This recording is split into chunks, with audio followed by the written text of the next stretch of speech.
இந்த மாதிரி நான் போட்டு எடுத்து வச்சுருக்குறோம்.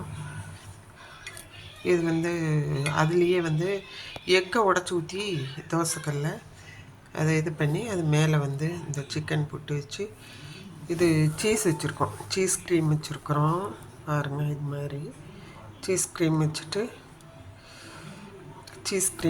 உங்கள்கிட்ட சீஸ் இருந்தால் போட்டுக்கலாம்.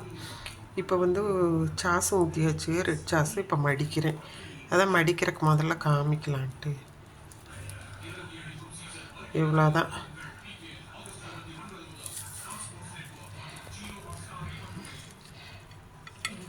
சட்னி நீங்கள் வேணுன்னா க்ரீன் சட்னி செஞ்சு இது பண்ணிக்கலாம்.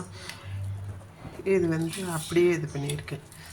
டெய்லி க்ரீன் சட்னி இது எல்லாமே கொடுக்குறோம். அதனால் சீஸ் க்ரீமும் சாஸ் மட்டும் 2 ரோல் பண்ணி வச்சாச்சு.